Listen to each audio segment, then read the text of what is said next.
Spotters, nantikan kunjungan kami. Hai Spotters, ketemu lagi bersama saya Prince Peter. Masih di Spot Corner hari ini. Dan sekarang pengen jalan-jalan dulu di bawah teriknya matahari kota Gorontalo. Seperti apa perjalanan aku hari ini? So, ikut terus ya. Cus!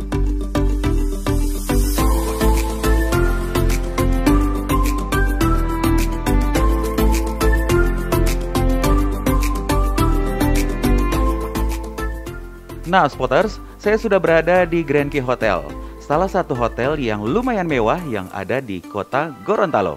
Untuk menikmati suasana dan fasilitas dari hotel ini, masuk yuk! Spotters, saya sekarang sudah berada di depan dari resepsionis Hotel Grand Key.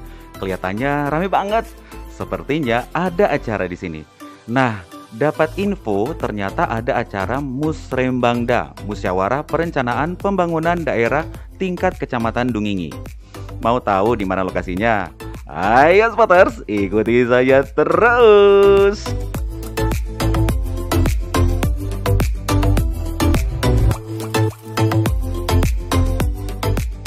Spotters, ini dia nih, Kota Harum. Ruangan di mana acara Musyawarah Perencanaan Pembangunan Daerah Tingkat Kecamatan Dungingi bakal digelar. Seperti apa acaranya? Kita masuk yuk! Come on!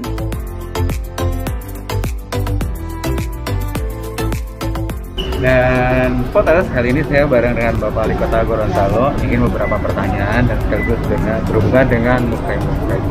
Ini Pak, apakah aspirasi masyarakat yang tertuang pada perencanaan Musrembang saat ini tertuang juga pada rencana pembangunan yang telah dirapatkan perdana dengan pihak legislatif di Manado minggu kemarin Pak? Oh ya, jadi pertama Musrembang ini dalam rangka untuk merumuskan berbagai program-program dan kegiatan yang akan kita laksanakan tahun 2023 nanti. Nah, rencana itu harus terelaborasi dia dengan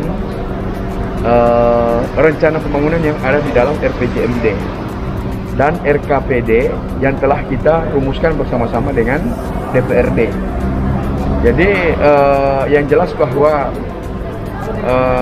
usulan-usulan yang disampaikan di dalam Musrembang ini sudah pasti mampu untuk bisa kita jalankan karena dia mengakomodir semua kebutuhan masyarakat sesuai dengan skala prioritas dan melihat ketersediaan anggaran yang ada. Jadi seperti pertanyaan tadi, bagaimana ini sudah terprogram di dalam RKPD maupun RPJMD, itu jelas karena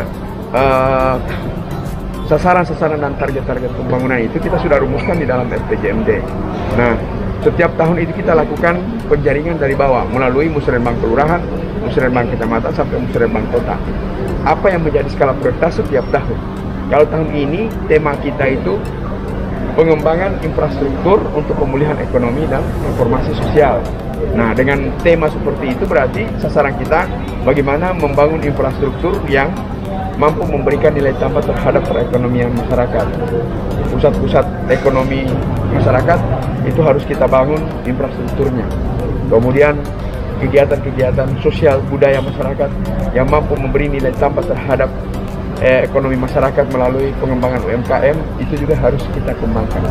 Jadi itulah elaborasi antara saya namakan sistem top down and bottom up system. Jadi top down-nya itu di dalam RPJMD, bottom up-nya itu berdasarkan usulan-usulan yang disampaikan oleh masyarakat melalui Musrembang Kelurahan Kecamatan Musrembang. Satu lagi pertanyaan nih Pak, apakah ada hal yang penting yang bisa Bapak sampaikan terkait penjaringan aspirasi Musrembang ini Pak? Oh iya, jadi hal yang penting pertama, usulan itu jangan hanya berdasarkan keinginan, tapi memang betul-betul kebutuhan masyarakat. Misalnya infrastruktur, pembuatan jalan setapak, pembuatan drainase, perbaikan jalan umum dan lain sebagainya, itu benar-benar bahwa kebutuhan lapangan itu memang dibutuhkan, bukan hanya berdasarkan keinginan daripada masyarakat yang disampaikan, kemudian kita tidak bisa biayai untuk itu. Oleh karena itu, sekali lagi skala prioritas menjadi ukuran kita di dalam menentukan program-program yang akan kita laksanakan. Baik, terima kasih Pak Wali. Sukses terus. Terima kasih ya. Maju terus Kota Amin. Gorontalo. Ya. Oke spotter, kembali lagi bersama saya Fritz Peter, masih tetap di Spot Corner, dan kali ini saya mau ambil waktu untuk bisa berbincang-bincang dengan Ketua LPM Kota Gorontalo, itu Bapak Risman Hattahan. Ya. Assalamualaikum. Salam ya. Nah, spotter ini Pak Risman. Sekarang pengen ngobrol-ngobrol sama Bapak nih Pak. Kecamatan Dunging itu terbagi atas 5 kelurahan. Nah, kira-kira hal apa yang akan diangkat hubungan dengan pengembangan kelima kelurahan ini, Pak? Alhamdulillah untuk Dunging tadi Musrenbang kami sudah melakukan skala prioritas 322. Artinya 3 untuk fisik sarana dan prasarana, untuk sosial budaya 2, dan untuk ekonomi 2. Untuk fisik itu di kelurahan-kelurahan seperti di Huangobotu itu masih berkecimpung pada pembuatan beroncong, juga pembuatan jalan setapak dan pembuatan saluran yang bertempat di RW 1 dan RW 2 serta RW 3. Untuk di Kelurahan Tuladengi itu masih pada pembuatan jalan, peningkatan jalan yang berada di Jalan Sawit 1 dan Jalan Sawit 2 dan Jalan Sawit 3 yang panjangnya sekitar 1.500 meter. Untuk di Kelurahan Libuo itu tentang saluran yang memang kemarin itu ditutup oleh pembuatan Pulimangis, dan itu memang harus pihak pemerintah kota yang turun langsung karena ini sudah menyangkut banyak hal, sehingga harus pemerintah kota yang ambil alih. Pemerintah kelurahan dan pemerintah kecamatan sudah turun, tetapi memang harus dari tingkat kota yang harus turun. Untuk Tomlo Butao masih berkisar pada pembuatan jalan setapak yang berada di samping kantor lurah, dekat-dekat kantor lurah ada di Tower, itu ada sekitar 1.500 meter. Itu memang sangat dibutuhkan oleh masyarakat. Juga untuk Tomsel masih di Jalan Durian, masuk di RW 1 RT 3 itu masih tentang pembuatan paping. Memang masih banyak usulan-usulan yang tentang jalan. Oke. Jadi dari 5 kelurahan dan semua ini merupakan aspirasi yang memang harus di backup langsung, dan kira-kira kalau misalnya sampai ke atas itu apakah akan ada mungkin pengurangan atau mungkin bagaimana? Memang kalau kita melihat anggaran daripada pemerintah kota memang tidak mungkin kalau misalnya di Dunging sudah 15 anggaran untuk 15 usulan tentang fisik sarana prasarana, kan tidak mungkin kalau misalnya toh 50 kali 3 berarti ada 150 usulan dari semua kelurahan. Tidak mungkin 150 usulan ini akan langsung diprogramkan oleh pemerintah kota. Pasti pemerintah kota juga akan melakukan skala prioritas, mana yang menjadi skala prioritas. Sehingga banyak juga usulan-usulan di kelurahan yang sering diusulkan pada rembuk warga itu bisa diatasi dengan dana kelurahan. Alhamdulillah untuk tahun 2022 ini kita mendapatkan anggaran 100 juta per kelurahan.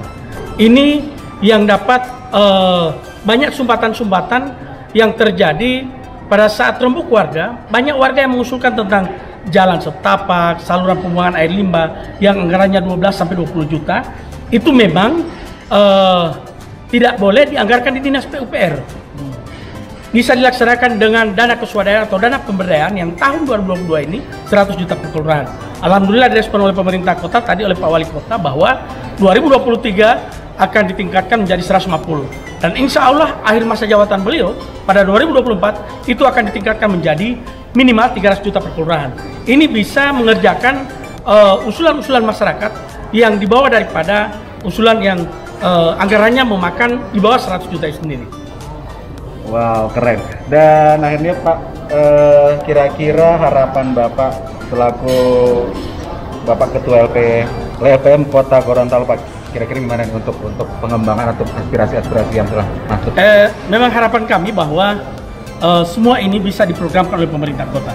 Tetapi karena kita melihat anggaran daripada yang APBD Kota Gorontalo memang tidak semua yang bisa dikerjakan. Tetapi kami atas nama DPD LPM berharap bahwa ini bisa dilakukan skala prioritas. Mana yang menjadi prioritas kebutuhan masyarakat yang bukan keinginan tetapi merupakan kebutuhan masyarakat, itu yang dilaksanakan lebih awal. Dan juga untuk pemerintah kota tidak segan-segan untuk menganggarkan anggaran untuk keswadayaan, anggaran pemberdayaan ataupun anggaran kelurahan. Karena anggaran ini dapat berfungsi serta bermanfaat semaksimal mungkin pada masyarakat. Karena masyarakat itu sendiri yang bekerja, Pokmas, kelompok masyarakat. Sehingga kami berharap kepada pemerintah untuk tidak segan-segan menganggarkan dana ini. Demikian, makasih. Baik, terima kasih Pak Ridman. Semoga semua aspirasi ini bisa berjalan lancar. Amin. Dukung semua untuk kebutuhan masyarakat Kota Gorontalo. Insya Allah, amin. Terima kasih. Makasih, sama-sama. Nah, spotters, itu tadi pembicaraan saya dengan Bapak Ridman Antahar selaku Ketua LPM Kota Gorontalo. So, dari tempat ini di Grand Cafe Hotel, saya Peter undur pamit. Terima kasih. Tetap terus ada di sini di Spot Corner bareng saya. Oke, ciao.